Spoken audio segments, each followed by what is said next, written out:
कोई हर्ज नहीं, मुलाजम रखे जा सकते हैं काम काज वास्ते।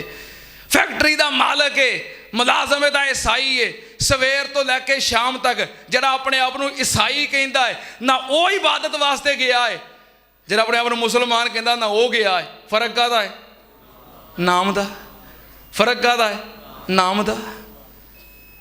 काम एक ही है, फर्क नाम का है। नबी पाक ने फरमाया जो एहो जिहा वक्त आ जाए तो समझो क़यामत क़यामत बिल्कुल करीब आ गई जे। अपनी सलाह करो, समझ जाओ, संभल जाओ।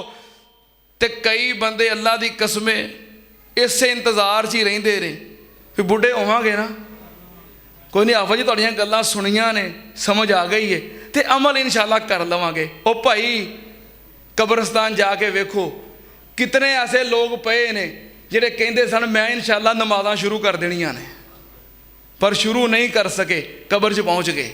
और किन्ने ऐसे लोग पे ने जिहड़े कहंदे सन हाफिज़ जी मैं वादा करना वा मैं इंशाअल्लाह दाढ़ी रख लेनी है, तुहाडे पिछे जुमा पढ़ना, तुहाडे नाल वादा मैं इंशाअल्लाह दाढ़ी रख लेनी है। दाढ़ी रखन तो पहलों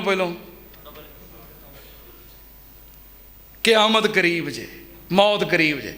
एक बजुर्ग जा रहे सन, कोलों एक नौजवान सैकल ते गुजरिया। बुजुर्ग कह लगे बेटा नमाज का टाइम है, मैनू नाल बिठा ला तो मस्जिद नमाज पढ़न चलीए। कह लगा बाबा जी तुसी पढ़ो नमाज, मेरी अजे बथेरी जिंदगी पई है, कोई नहीं मैं भी पढ़ लवांगा, शुरू कर लवांगा। मेरी अजे किहड़ा कोई उम्र है, कोई नहीं तुहाडी उम्र नूं पहुंचांगा तो मैं भी शुरू कर लवांगा। सैकल ते अगे गुजर गया, बाबा जी पिछे पैदल जा रहे सन। अगले चौक च पहुंचे तो बड़ा रश पिया, लोग इकट्ठे होए। बाबा जी कह लगे इत्थे की होया? कह लगे एक नौजवान जड़ा ना वो गड्डी थले आ गया है तो उसकी मौत हो गई है। बाबा जी ने अगे होकर वेख्या तो ओही नौजवान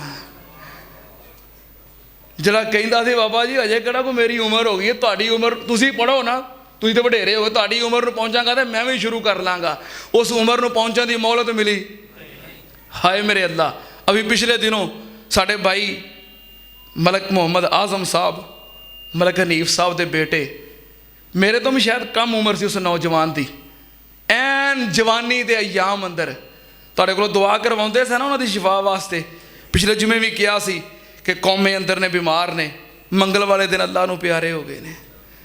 एन जवानी के अयाम अंदर कोई एतबार नहीं जे, जिंदगी का कोई भरोसा नहीं जे। साढ़े मलक अब्दुल रशीद साहब इत्थे बहिंदे होंदे सन, जवान सन कि नहीं? आ उन्हां दे अब्बू अजे बैठे जे, मलक साहब के अब्बू अजे बैठे ने, तो मलक साहब कित्थे ने?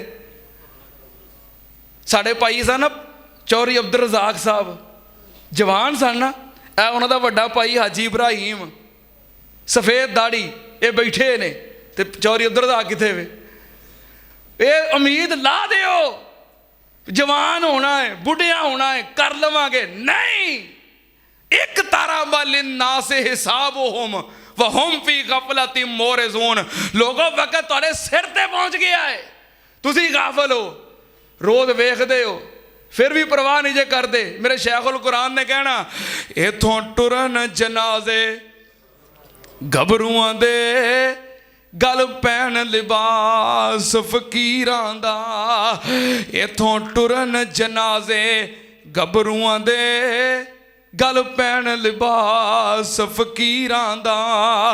इत्थे रोना पवे शहजादियां नूं अते मंदा ही हाल वजीरां दा। पटड़ी ते लीरां जिस्म दियां बस रवे निशान शरीरां दा।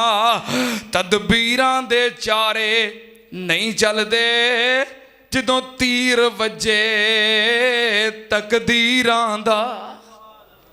एक तारा बालिन ना से हिसाबुहुम वहुम फी गफलतिन मोरज़ून व आखिरु दावाना अल्हम्दुलिल्लाहि रब्बिल आलमीन।